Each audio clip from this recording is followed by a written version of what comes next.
Hi guys, welcome to part 3 of my bed build. It's a diagonal bed in a VW T5 campervan, short wheelbase. So I decided to build it at an angle, and I'll show you exactly how I've done that in a minute. There are 2 other episodes, the planning of this and the actual building of this I'll put the links in the description below. However, in this one, I'm just going to show the bed now that the mattress is cut to size, and I will show you how much room I've got and the rest of the setup of the van. Right, let's get this mattress cut to shape. I'm probably not going to get to stitch it up today, but let's get it cut to shape. There is going to be a small gap down that side. I knew the bed is almost, the area is almost a square shape. It's 158 centimetres by 160 centimetres. And this mattress, although plenty long enough, is only 150 centimetres wide. It's just 200 long.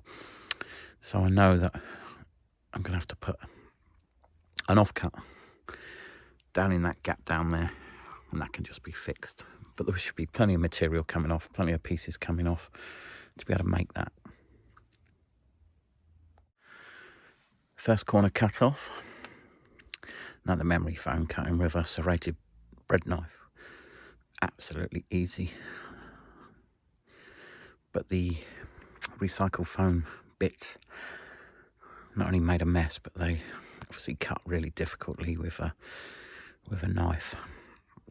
And they tear, but I've managed to get through it. And I've just tucked the cover underneath for the moment, and I'm happy with that. Now a case of doing the other side, and I need to make sure that the mattress is up against that far wall and into that corner as much as possible now, because if I cut it wrong down that end, there's no going back. I only want one packing piece down here. I don't want gaps around, well, there's going to be a cut off there, but I don't want gaps around the door. So the mattress is cut to size. However, the cover isn't stitched on underneath. It's just tucked underneath for the moment. Okay, so let's have a look at the dimensions. Now, if we look, when I had a sailboat, the berths, the bunks were really small. And at 2 foot there, that's the 2 foot width which my old bunks used to be. If I follow that down to the other end, the actual measurement is exactly 1.75 meters, which is an inch shorter than me. So that's making a square.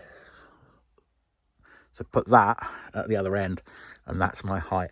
So this bit in here is extra, and obviously you don't want your head right up in here if you've got no room to move. So it tends to be a bit where the bit of your pillow will be, and then down there will be the bit where if you stretch your feet right out, laying down, they'll go into the corner there, which is slightly different because of the pillar of the back of the van. For the moment, I've just tucked this bit of the memory foam that I've cut off the mattress just in there as a filler, but I will make a nice square pad to go in there. So this length here is just short of 2.1 meters, but that doesn't really mean a lot. That's just the base. I needed to get to about that distance to know that I would have a comfortable width bed by the time I take the corner. Now, a lot of people sleep on beds diagonally in vans, and they might have a double mattress. But I didn't want the bit in the corner over there, and I didn't want the bit over here because it's wasted space. It's just for me, and I need to use that space for other things. The width of the bed, when you take the tape measure into account as well, 7 centimetres, it's just over 1 metre wide. Now, that's not 6 foot along those sides, but it's perfectly adequate to sleep on. I tested this in the house first before I cut it, and I blocked off the edges to make sure it was suitable for lying on. I've also tested it in the van before I cut it, making sure that this and the wall there wasn't going to be a problem for my head. Now, pillars will fit neatly into there, and yeah, you can stretch out your feet nicely. However, as I've said before, I'm 1.78 meters, which is 5'10". Anyone taller, you'd have to have a smaller unit and make the diagonal slightly different. Now, this isn't going to be for everybody, but I just love the way it opens up the van and makes the van more useful. Plus, I've got a bed that I can just jump into when I want to and not have to make up from lots of small pieces. I know some people's designer beds, can be done in a few seconds. That's brilliant. But a self-build one, I don't want one of those pull-out ones with slats. I find the mattress falls in between them. And I want to be able to use that corner of the van. And I didn't want the sideways bed, the typical sideways bed and all the units down here. I wanted to open up this van, make it far more useful for living in full time. So I'm able to sit here. I've now got this on the wide angle lens. So I'm able to sit here. There is plenty of headroom there, even when I've got the cladding up. I can make use of this unit here. If I've got a slide out shelf, I can cook, prepare things there. I'm going to have some things here. I'm going to have my TV across here and perhaps a shelf underneath it. And if I'm socialising, someone can sit on the double swivel seat in front of me and we can use this, as I've said in previous videos, for our drinks. If I've got the side door open on a nice evening, I've got a nice place to sit. However, if I want to kick back, I can sit here. And this little corner bit, I'll show you in a second, allows me, if I've got my shoes on, to sit on the bed with my shoes on and not have to worry. So I can put my feet up on there. If the side door's open, I've got a lovely little area to chill out. Now I've also got the area to chill out here. Now, taking my shoes off, that's going to be my TV unit up there. Some speakers perhaps, a few other things. So this is a nice relaxing area. The TV will be on a swivel and will be viewable from over there where the double seat swivel will be once I put it back in. So this is a nice comfortable area here. These doors at the back, like most vans, are sequential. This door opens first, then you can open the other door. If you close the other door, then this door won't close fully unless you open the other door. So it opens first and closes last. However, if I do want just one of the doors open, I've got a little bit of footroom here as well. I'll show you that. I've got a little bit of footroom down here as well. And again here, I'll just put that in place just temporarily.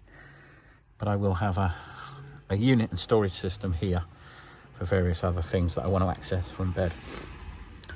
And obviously under the bed we'll have various storage as well that I've designed. So looking in the back, you can see I've got this seating position here. Great place to be able to leave dirty shoes and boots, and I'll adapt it, especially if I'm going walking. It also allows access under the bed, because at the front I will have my fridge and my porta potti.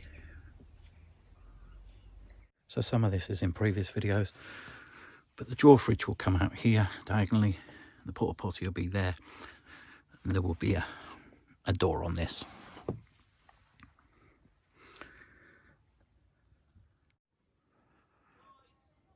There we go, it looks so much better once that's cut to the right size, stitched up and looking better with proper bed sheets and bedding on it, pillows. But I'm really happy how that fits. It's really nice, and when you touch the carpet walls, they've got such a warm feel to them. Okay guys, that's a look at my diagonal bed build and the functional use of my van.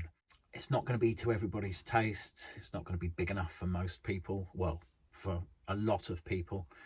And a lot of people like double beds and different layouts and have much bigger vans than this. But if you are in a medium-sized van, such as a VW T5 short wheelbase, then it is possible to build a functional area that's opened up and can be sociable and be multi-purpose, and still have that fixed bed that you can just jump in when you want to without having to build it up. Okay, and talking of van life, I've been thinking during this lockdown about all the videos I've been seeing of people out there full-time van lifing, and I'm looking at bringing my van life full-time forward to an easy to remember date, April the 1st of 2021, rather than March of 2022, because I said originally that I thought next year will be another write-off. But so what if it is? I can't be doing with being in a place like this, hundreds of miles away from family and most friends. I've got a couple of friends nearby. Just being locked away all the time. It's not going to happen. And unless something major happens early next year. But I'm pretty confident that the week of Easter's the first week of April, so the 1st of April is my target. I've got some business affairs to take care of. I am a full-time wedding photographer, and I need to take care of those after lockdown ends and speak to people, a few meetings, and I've got obviously weddings that have postponed from earlier this year. But wedding photography is probably going to get jacked into in the future. I'm looking at perhaps other things, and I'm going to get seasonal jobs. You can start work halfway through October, work November, December, and then I can be back on the road just after Christmas, and hopefully will have earned enough to last me the rest of the year. Now, I've got a little bit of savings. It's nothing major, and this van build's taken up quite a bit of that, but I think I can get by on the 3 months a year, plus a little bit coming in elsewhere, and maybe the odd wedding from time to time. Now, I haven't got tons of wedding camera kit to sell. I've sold quite a lot of photography gear in the last couple of years. I really have been winding it down anyway, but I can't be living in this lockdown world of not knowing and not being able to do my job or career. So it's time to move on for that. It's time to go full-time van life. I'm going to be bringing daily videos, or maybe a few times a week videos of what I'm up to on the road. My plans are to travel the British Isles first. I may pop across the channel to northern France for some places I've always wanted to go, battlefield tours and things like that. However, mainly going to focus on the British Isles from the 1st of April. I can then go off on some mega long trips, and it doesn't matter where I am, and that will be excellent. I can bring in, you know, some videos of showing me where I'm going, daily routines, how I'm adapting back to van life, and how I do things, etc, etc. So I'm really looking forward to that. It's 4 months time, which gives me some time now to earn a little bit of cash after lockdown finishes, and have that saved to get me right round till next Christmas season. So I've got options, and waiting another year to go van life just isn't going to happen. 4 months seems a long time, but it will fly by if this year's anything to go by.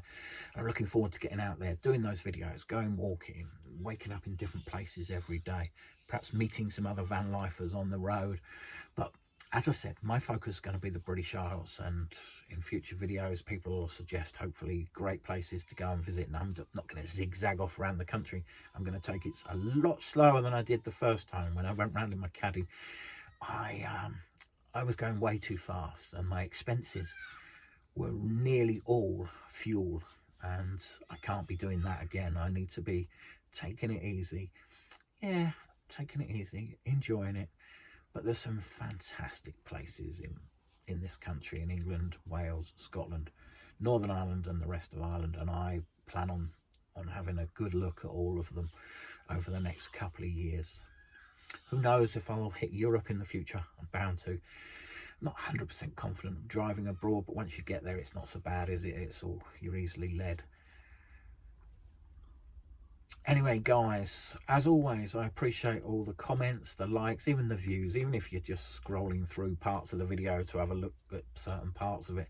I do appreciate anybody that watches these. You know, I've got over 2,000 subscribers, which just seems mad. You know, some people got millions, but it's mad that I even get 100 views on a bed build of something I'm doing when I spend so much time on my own and don't get to see or meet people, apart from the occasional dog walker that goes past and says hello, has a little chat and looks at my progress because they see me on a regular basis. But as always, guys, I really appreciate you watching. Thank you very much. See you again soon.